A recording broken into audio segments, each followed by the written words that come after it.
Hi, I'm Nick Allen, and I'm here with Ryan Allen, and welcome back to a brand new episode of the Outliers podcast. Let's Go. Hell yeah, baby. We're in this. We're right here. We're hanging out. We're hanging out. We're in person too, Nick and I. We're actually out from our own individual abodes so that we can be able to hang out with one another and record a podcast. Just did another Yeah, high five for no reason. Let's go. it's nice not to be able to have to do this over Discord, where it's just like reading the voice, and now I gotta look at you. Yes. That thin beard of yours. Thin beard. Thin beard. You don't even have a beard to begin with. I don't want to hear no shit talk from Dude, someone who doesn't even I have don't need facial a hair. beard is just makeup for men. It serves the same purpose. Okay, no. I'm willing to have a whole discussion with you on this on a different day, but I will Okay. take the stance that beard does not make up for men. But that's a discussion for another day. Today, instead, we are talking about something a little bit more near and dear to your Eh, heart. Yeah. we're trying to talk about stand-up comedy today, and more specific, just like coming up with sets and stuff. I still consider myself an amateur. I've been doing stand-up for less than a year at the point of this recording. By the time we'll post it, it'll probably have been a year because I started last February. February 23. Yeah, 23, yeah, yeah, yeah. yeah. I was just thought it'd be interesting to do one on like making jokes on like how it started out because I think from the beginning you were the one who I'd called and just be like, "Hey, am I funny?" Yeah. And then just like say the same. Please give me validation and knowing that I'm doing the right thing. I would appreciate. No, it wasn't like that. But no, you're right. Like I was one of the people that did help out with some of the initial jokes and whatnot that were Yeah, occurring here, as well as like several other people that are in our own personal friend group here and yeah. whatnot, and also in your own. And I think it's interesting to think about where the jokes come from because I've been asked before if like I wait for inspiration or any of that stuff, and I tend not to. Like I just go out and do a lot of weird shit, so I get a lot of stuff to joke about.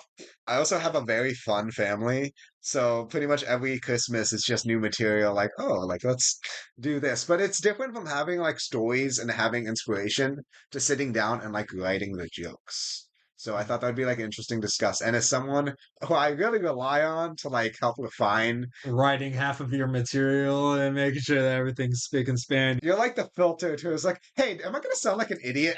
Okay, wait, hold on. Let's not say that. I don't think I'm much of a filter though for some of the stuff that gets written. If anything, I could be an anti-filter. I, I don't know about anti-filter, but there's definitely been a few jokes where I'm like, is this funny? Or like, do not say that on Yeah. stage. All right, so let's take it from the top with this whole like Yeah, because process of joke telling, with the the whole stand-up stuff and whatnot. yeah, Let's because there's like the back end that we were talking about before this. There's the back end of like here's the fundamental jokes, and then there's the front end, which is like the execution. let's start with the back end here first because that's where everything happens. Is the foundation. I guess take it away from your standpoint right here. You're the one that leads the charge with the back end of all this stuff because you're actually going out onto the stage on the front end and doing all these jokes and Yeah, whatnot. and to be fair, most of the time when I come to you with jokes, I have the ideas set forward already. Mhm. And a lot of them are just like, oh, this is either a story that happened or there's a concept I got based off something that happened that I want to turn into a set. And then I talk to you. And that's what I did a lot like stand-up club because when I was in my university, I would join the stand-up club and we would have workshops where we'd work on jokes. We had the motto where it was like, we turn ideas into jokes and jokes into better jokes, was what we would say. Mhm. Because it's like, oh, maybe there's a story that I want to tell, or there was this funny idea that I have that would be good to do on stage. And the sets that I do will vary between the two. Like one of my favorite Yeah. sets, the one I know by heart the most is probably like my dick enlargement pill set. And that Oh, that Jesus as Christ! someone That who's was a joke and a half right there. and as someone who's never needed, I just loved like it was a concept that I really thought was funny. I like how you just had to preface that you said you'd never need it. Like, Yeah, no, audience, please. I swear to God, I've not used them myself. This is not a personal experience. I'm third Well, party, not involved. No. I think it's a funny concept because sometimes you'll see those ads where it's like, oh yeah, you grow this much. But it's like, let's be honest, if that stuff actually worked, that would be in every pharmacy in America. Like, And it also cost a lot more than what it costs at the gas station. So here, with a joke like that, Mhm. the unique thing that you said earlier when it comes to joke telling. I said that there's the idea, like Mhm. that's an idea based joke set Yeah. was like, here's a funny idea and let me expand on that, make jokes off the expansion. Mhm. And that's partially because I'm a writer. Like that's how I interpret things. Because when I write stories, I have interesting ideas and expand on them. Yeah. And then that's also my brand of comedy. I'm also going to be doing more storytelling. You like to lean on when it comes to your own abilities to tell a joke, whereas opposed to other comedians that may be more slapstick in some of the stuff that Yeah, they say, you like to let the story do the comedy for you, yeah. As as as opposed to hitting the one liner every single time. Mhm. And I was not one to listen to a lot of comedians before getting into stand up. And even then, it's more of a recent thing. Like I saw the Shane Gillis Netflix special recently. That was a special, right I there. love that Shout out one. to Shane Gillis, by the way. That was a special and a half. And looking at that set, he had his ex's Navy SEAL ex-boyfriend, and it's stuff like that where you have comedy that's inspired by real life. But then you also have like Jimmy Carr, who is a lot more of a slapstick kind of humor. Mhm. I've listened to him on a podcast. He's very insightful for someone who makes slapstick abortion jokes. Like I would not have expected someone to have such clear, articulate ideas on comedy because he talks about you learn verbal dexterity and public speaking, like those are its skills. But then you see him on set and he's like making all these jokes on abortion and abuse. It's like, oh, I didn't expect that. Well, I feel like also too, when you go to such staunch topics such as abortion and the likes of which topics that can be real hard hitting for a lot of people in the social climate, like either here in America or in some other country like the UK, which is where Carr is from with the whole abortion stuff. Yeah. You have to be able to accurately articulate a lot of things that you say, or else you could get flack onto your back, which can also lead into another thing with writing some of these jokes on the back end here. How do we write this stuff in a way to where you don't get like ridiculed by everyone in the social climate after the fact? Because if you say one wrong thing, and that could be the end right there. You could just go the Matt Rafe way, and it's like, oh, when people are offended, you send them links to the like special needs elements. Dude, that was wild when I saw that online. Oh my gosh, that was pretty savage. That's all Yeah, I'll say. yeah. I I thought that was I couldn't help but laugh. Like I wouldn't respond the same way, but I thought that was funny. No, Uh, that was completely funny too. but Plus, I think too, it was also a little bit warranted through the conversation. But that's that's here or there. But like I can definitely understand that because my brother's gay, and a lot of the stuff that I'll do because I'll go to gay bars and stuff with him just because like I love hanging out with my brother, and it's actually pretty fun to go, even as a straight guy who has no interest in other men. Are you sure about that? Are you sure about that, Nick Allen? But You're not making a cover story here now, are you? the point is that I am put in interesting situations Mhm. as a straight guy in gay clubs, and there's a lot of humorous situations I find myself in. But it's the idea that I make jokes based off here's the circumstances I'm in as a result of this predicament. But it's making it clear that I'm not trying to be offensive to the LGBT community. It's You're like just talking about personal experience yeah, to it's your point. personal Yeah. experience. Like it's awkward to be a straight guy in a gay bar being hit on by a gay guy and be like, oh, like I almost it almost feels weird saying rejecting him saying I'm straight because at that point it's like playing Among Us. It's like, oh, I feel like the imposter here. I feel like if anything, if I was to do that, I've never been to a gay bar, but I feel like if I were to do that, I'm like, one, my confidence would go up because goddamn, I Unless got somebody hits on you, then you're just like, oh, no, because here in my mind, I feel like that I would think in that moment, oh, I got options. I'm sure you're not the gay I'm boyfriend. not gonna utilize those I'm options. However, those options are there. yeah. Like I feel like I would feel like how a woman does with options at that point. I have a pretty good time when I go because it's not like everyone's hitting on you. It's like, oh, you get to talk to people. They're all really friendly. They Like I've all met people in like relationships. It's really chill. Even like being on the dance floor is pretty cool because that's the one time you'll know everyone knows how to dance. You go to a regular club and like with normal like white guys and shit, they don't know how to yeah. dance. The Oh yeah, gay guys baby, know how to I'm dance. hitting a little bit of a two step right there when I'm doing my own dancing. You know how I roll. But that tangent aside in the back end of making those jokes, it's setting up a preamble of making sure I'm speaking from a point of mutual respect or like showing that I am not trying to be offensive. Yeah. You're just more so laugh at situations that could be considered Mhm. funny. Like my With brother a different like sort of viewpoint. Yeah, and like we have an episode with my brother on here. He's getting his black belt in jujitsu, and as his sparring partner, it puts me in interesting, perspective because like, damn, if he hits me, that's just normal, but if I hit him, it's a hate crime. So it's a very unique situation Yeah. to kind of touch on, and that's one of the great things I love about comedy because it's all from my perspective.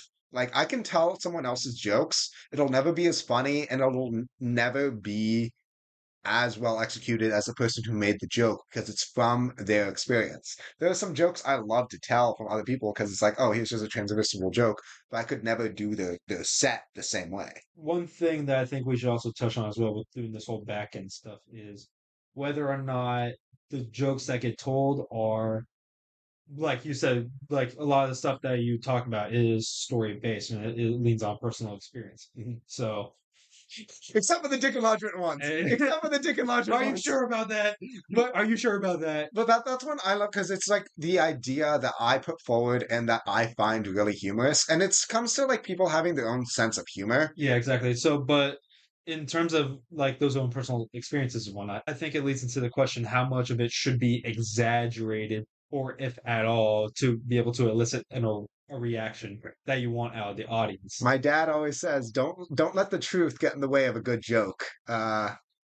He says that I say that was something I struggled with in the beginning because I'm one who likes to tell stories as they happened. But as I worked on my sets more, it's like, I can't tell the truth here because the truth isn't as funny, or it just makes me look bad. So, but Man, juggling the it's moral compass with that one right there, eh? well, it's okay because I'm getting inspiration from these stories and then editing them so that they're funnier and to tell in front of the crowd. Like this is what I was telling you earlier. With your nut allergy, the longest time you told me is like, oh, you got to inject the epinephrine in the thigh. Yeah, that well on the outside area of the thigh. Okay, Yeah, yeah, that's where but you never told me it was thick enough to go through jeans for so for the longest time, I thought if you were about to die from a peanut, I would rip your pants off and then inject your thigh. maybe I wanted something to happen, Nick. You ever think about that? Damn it. I'm kidding. No, I'm not like that. But But did you ever think about that, David? But it's a funny concept. So then it's like, let me exaggerate and put this. Here's the situation I'm putting forward. You were having an attack at a party, and I'm like, let me save your life. Pull out the pen, rip your pants off, and save you. Everyone's confused why I ripped your pants off. Show my mermaid boxers in front of everyone on site as well. Like, what's this dude doing with the other dude right there by his crotch? Uh, Looking like he's jerking him off from his I outer thigh. no, because I think it's so funny the idea that you are about to die, you're about to meet God, Oh, and that's so my funny, yeah. and my no no, and my first instinct is to immediately suck you off from everyone else's perspective. Do What are it. you doing? This is not how you save someone from anaphylaxis, Nick. The fuck is going on? My boy's going out having a good time.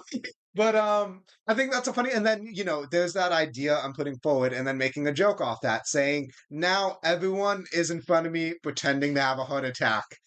Being like, oh no, Nick, come save me. And then you just hear like the unzipping of the belt. All right, so that's all the work on the back end. Okay, no, I'm gonna want to do more episodes on this kind of topic of making jokes later on because Yeah. I'm speaking as an amateur who, and I say rely on you because we're friends and we're able to have this kind of funny dialogue Yeah, where, but this is all funny dialogue on the back end yeah, right now. We haven't even yet gotten into the front end of this entire but discussion. the back end, like, because in this sense, because I'm planning on doing a lot more reading on like books and stuff on like here's how you make jokes about topics and all that. Because I haven't read them yet, but I have like a comedy Bible and the Serious Guide to Joke Telling, both of which I'm planning to get through in a few months, and then maybe we can revisit this topic. Because right now, the kind of jokes that I've made and that I think have done really well for me is because when I'm talking to you, my close friend who knows me, we can have this back and forth dialogue where we kind of just like joke around and say this funny stuff that I can then write down and be like, because I could put forward that idea like, oh, and going in anaphylaxis, taking your pants off. Then you could be like, oh, what if something else is happening at the same time? And then we have that freedom to kind of branch off and make jokes off of that. Yeah. And then that does transition to the front end, because the front end, what we're discussing here is execution. Because you can have a perfect script with good jokes, no one will laugh if you don't have the right execution. And that's Mm. why I say no two comedians can pull off the same sets the same way, because they have a specific execution it's based off multiple things, mostly off personality, but you also Yeah. have like appearances and stuff that go into that kind of execution. So with the whole appearance stuff as well, does that lead into maybe the crowd having some sort of like expectation from what the comedian may be about to say? Or am I just thinking outside the box here with this Kind one? of. So not necessarily how to say, but it plays in. Like for example, going back to the Shane Gillis special, he makes that one joke. Is like, "Oh, I wish people feared my penis" at some point because he was saying his ex girlfriend dated a black guy. It was like his biggest fear, and then he's like. I say that with the utmost respect. Like, I wish an entire race feared my penis. And then the next joke was the only time women fear my penis is in a parking lot. And that's because he kind of he's not I feel this feels mean, but he's not the most No. attractive person, and he can be like, oh, I can play into that kind of creepy expectation. Well, it also helps too that he does physical stuff on stage to more so elicit more of a reaction out of the audience as well with appearance and performance Yeah, on the front end. How he presented himself when he was telling that joke. He was moving his body in certain ways. Like when he said, "Women only fear my penis" in the parking lot.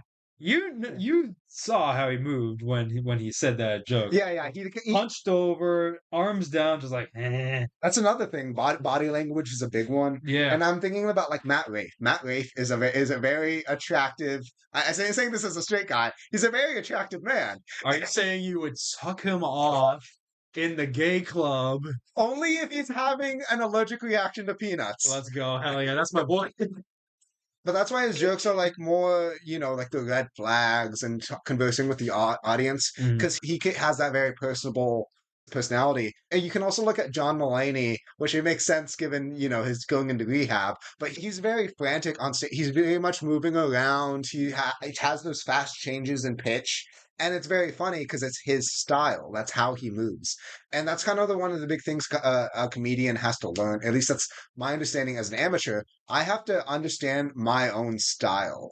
Well, I It, think as well too. It's not just like the style, but also the type of joke that gets said as mm, well when you're going to convey it and whatnot. yeah, like what's the best execution? I think that's where your personal feelings towards the matter should come into play. Like, oh, should I feel embarrassed? Should I be excited? Should I be angry?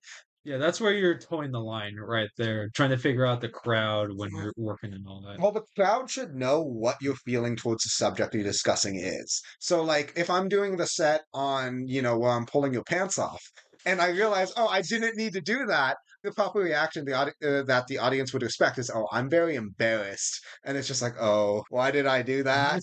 And then Now I'm just sitting here on my knees, staring at this dude's thigh, holding a needle in for a solid 10 seconds, while everyone around me is wondering whether or not I'm gonna pull the trigger here and actually do the forbidden actions at the house party.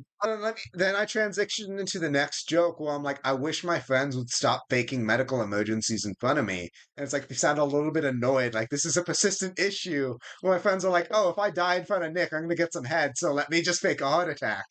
Uh that was a sentence I've never thought I I did would not. say in my life. That is one that I didn't think would even come out here in today's discussion.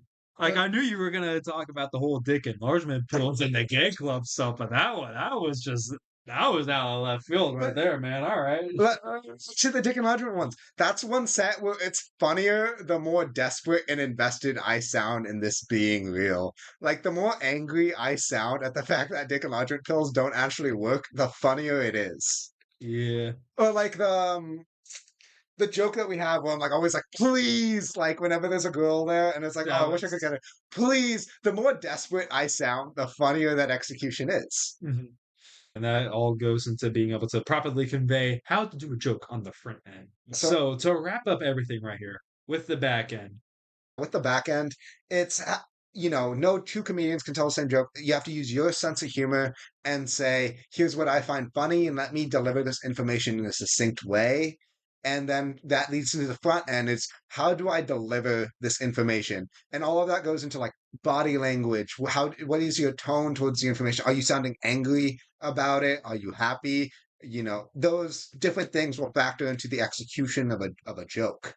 And I'm speaking as an amateur who relies on the funny stuff he says with his friends to say, hey, let me write this down and capture this execution in this moment. Because as someone who has seen me drunk, I'll get on like random rants and it That's can be very funny because it's being in the moment and focusing on what it is you're saying and letting that kind of emotion show, even like physically in your voice. And that's not even true for all comedians. So you have some comedians who are very monotone and it works very well for them. But so it goes into their own personal brand of humor. and keep in mind too, this is all us talking about the back end and the front end. That's the what and then the how. We're not talking about going from the what and then into the practice. I think the practicing for the jokes and whatnot, that could be a conversation for another day. Yeah. But for now, there you go. This was like a very niche conversation on joke formation Yeah. and the differences between how do you make the joke, whether it's the inspiration, whether it's your stories or your ideas, versus the execution. How do you play that joke on stage? And I think this would be a good point for me to say with capping off this conversation. Do not pull down my pants if you're going to inject the EpiPen into my damn thigh, people. You can stab the needle through any sort of clothing. It does not matter unless you're wearing some sort of like Kevlar or something like that. You can stab the EpiPen through the jeans and through the boxers and through the sweatpants, okay? And hold it for 10 seconds. Counterpoint. It would be really funny for you to wake up in the hospital wondering why you're in the underwear. Well, unfortunately, I think I would be awake for the entire occurrence of the anaphylaxis, but that's a story for another day. Until then, I have been Ryan Allen, I've been Nick Allen. and thank you very much for listening to another questionable episode of the Outliers podcast. Okay, have a good day, everyone. Thank you for listening. Take care. Bye bye.